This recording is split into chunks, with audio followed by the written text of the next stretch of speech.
खूप छान कविता. आवडली तर नक्कीच शेअर करा. पोरीची पसंती आली की बापाचं काळीज धडधडतं. चिमणी घरटं सोडणार म्हणून आतल्या आत खूप रडतं.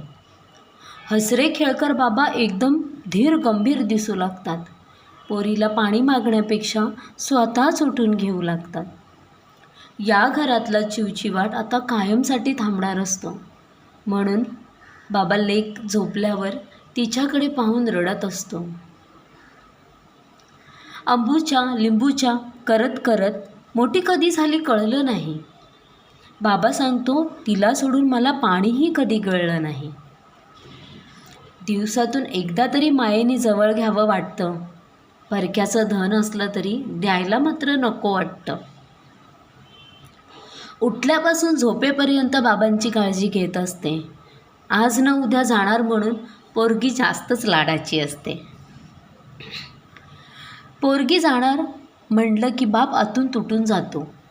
कळत नाही बैठकीतून अचानक का उठून जातो. इकडे तिकडे जाऊन बाबा गुपचूप डोळे पुसत असतात. लेकीचं कल्याण झालं म्हणून पुन्हा बैठकीत हसत असतात.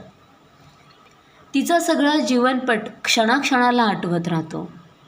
डोळ्यात येणाऱ्या आसवांना बाबा वापस पाठवत असतो. बीपीची गोळी घेतली का आता कोण विचारेल ग. जास्त गोड खाऊ नका म्हणून कोण कशाला दटवेल ग.